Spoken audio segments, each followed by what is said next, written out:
Honestly, we've probably been waiting for this for a long time. For the first time, I explained how our country will respond to the supply of long-range missiles, high-precision long-range missiles to Ukraine, and how will it respond to the fact that other unfriendly countries seem to allow this Ukraine, but in fact allow themselves to attack our country. Option?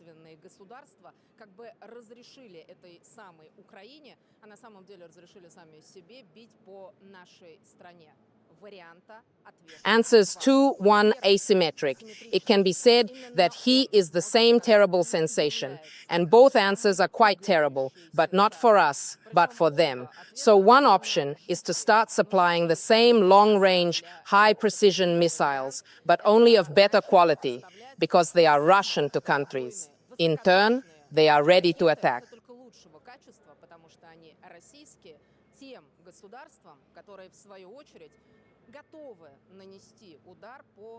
Among our enemies, Putin said more delicately that they are ready to hit sensitive points in countries supplying weapons to Ukraine.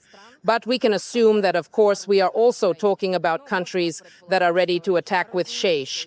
And in France, it is the French scalp that is attacking the Belgorod region of Britain. And the Shekau side is also in the hands of Ukrainians without any restrictions.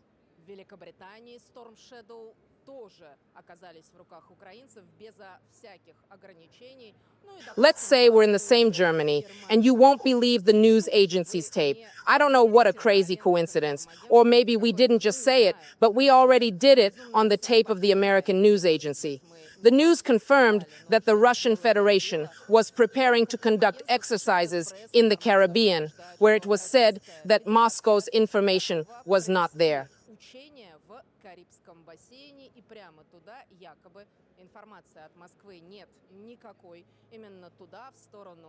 Venezuela and Cuba are moving, our ships, our planes are moving.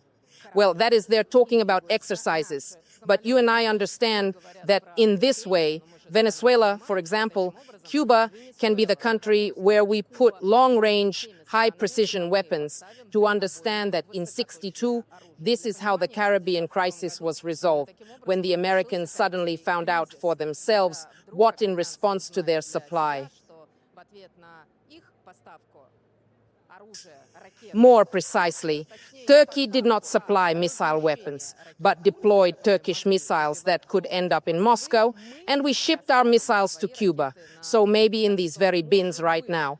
Well, if the US believes that this press is delivering something to the Cuban side, but Caracas, obviously, and Cuba is not the only point on the map where we could get our weapons to our heads, of course, comes.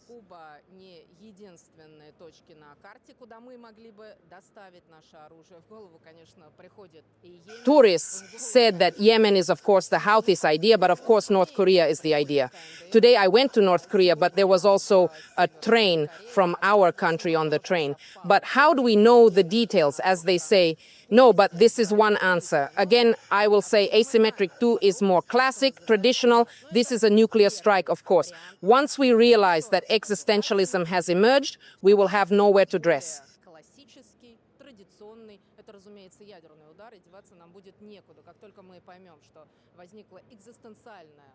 The threat to our country is the threat to our survival.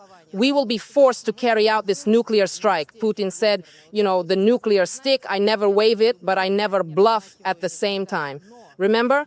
Last week we discussed the Financial Times writing, oh, come on, this is all bluff. They're not capable of anything.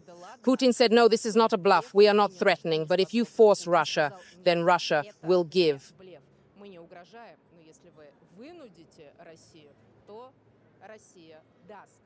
We are listening to our answer, which is a very important statement from the president. This is 300 kilometers of attack. How are they used? How are they transmitted? So they transferred the missile system, for example. Well, he handed it over. The Americans handed it over. Well, how to use it? Ukrainian soldiers cannot do everything independently and attack with this missile. They simply cannot logically do so from them. To do this, you need satellite reconnaissance. Then we're on the basis of this satellite intelligence, which is American satellite intelligence. form a flight mission,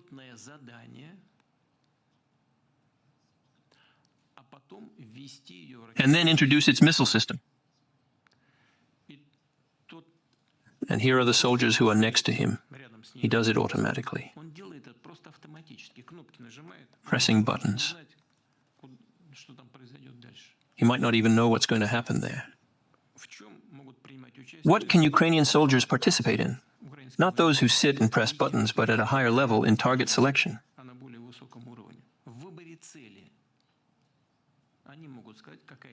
They can say what is a priority and necessary goal for them. But they don't decide. There is no attack on this target because, I repeat, the mission is taking shape. And almost took away. Only those who represent these weapons, if they are attacks, then the Pentagon is doing it. If the attack was on Sadovo, it was the British. In addition, in the case of Storm Sadov, it is easier there. The statistic is that the flight mission is automatically entered without the participation of soldiers on the ground. To do this by the British means a version of what we have to do in response 1. We will, of course, improve our air defense systems. We will destroy them.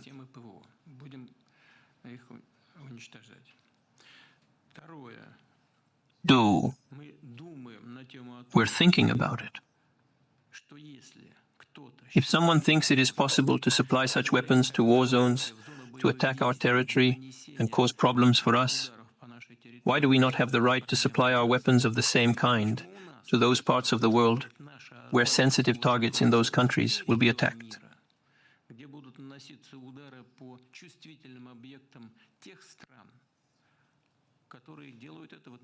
Who did this to Russia? In other words, the answer may be violence. Great.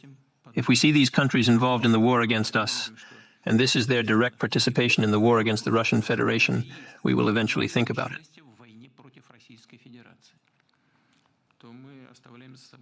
We reserve the right to do the same.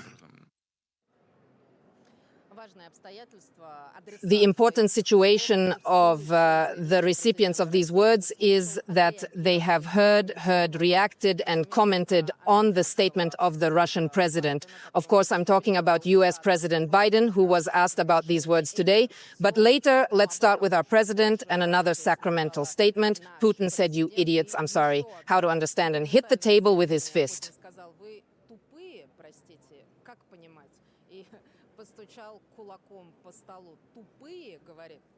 The idiot said, like this table I'm sitting at right now. And these words also came out in a meeting with the editors-in-chief of Western news organizations. German reporter asked a question, and Depp clarified, "Sorry, when the Russian Federation plans to attack the North Atlantic Alliance, when and who can you describe your position and recent plans?"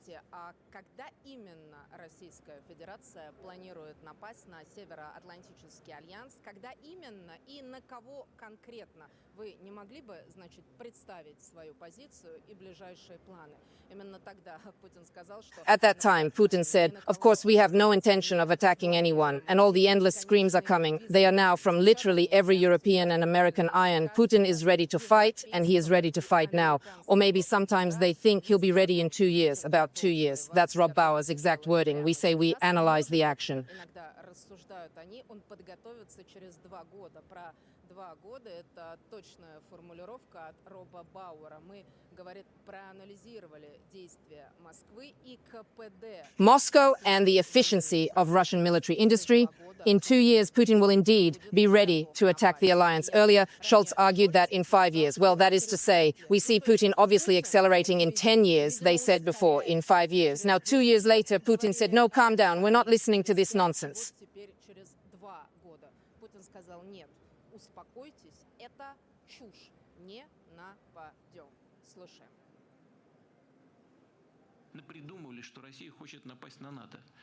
Did you think Russia wanted to attack NATO? Are you crazy? Is there anyone as stupid as this table who came up with it? It's bullshit, you know, bullshit. But that would be nonsense, yes, if it wasn't an idea to fool your own population, a guard said. Soon Russia will attack us, and we must arm ourselves urgently, which means that we will send weapons to Ukraine. And what, in fact, did he do so to maintain his own imperial position of greatness? Is that what this is for? Is this why these threats and scarecrows are aimed at the bourgeoisie in Germany, France, and elsewhere?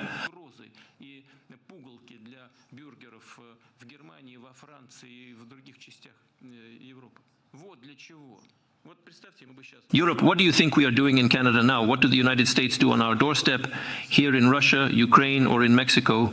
Or did we say now that the United States had taken part of Nexia's territory back to its time and would have encouraged Mexico to fight for its territory? In principle, this is roughly the same as what Western countries have done to deal with the crisis.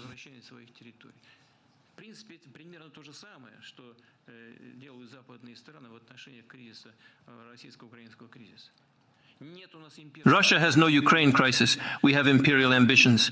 Believe me, this is all nonsense. And Russia's threat to NATO and European countries, I want you to think we're crazy or something.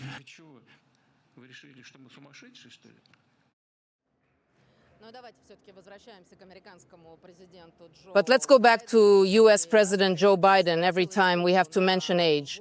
This is certainly not ageism. We're not ridiculous. It's just that sometimes, in my opinion, we should be talking about the abuse of the elderly. So this crazy old man stammered today and said he didn't allow it until the word really came out. He didn't allow it until...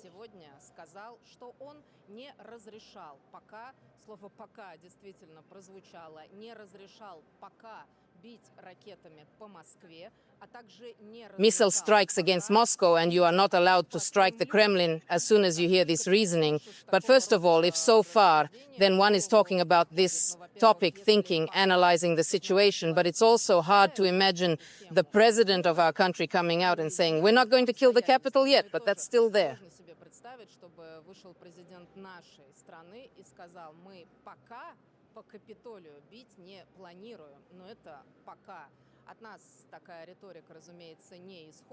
Of course, this kind of rhetoric does not come from us, but from the aggressors.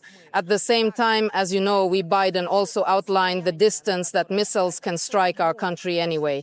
He said 200 miles, translated into 200 kilometers, which is 350 kilometers from the Ukrainian border to Moscow. But if someone suddenly doesn't know 450 kilometers, that's the same.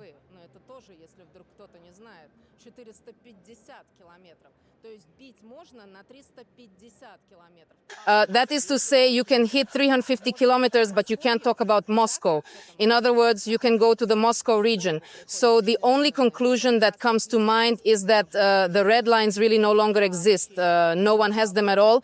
And then we are ageist again, and we are reasoning about the adequacy of this old citizen. Today, at a meeting in Normandy, he tried to find an imaginary chair after hugging Macron.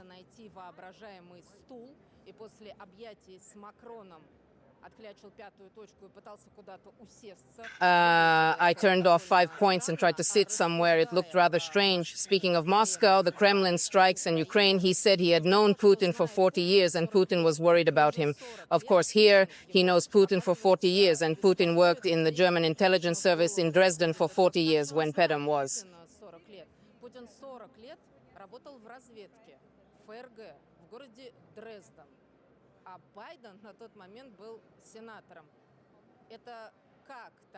Is he a senator? Bad met Putin, who recruited him as a KGB officer. Well, in general, the strange situation and this inadequate grandfather are talking about the blow to our country.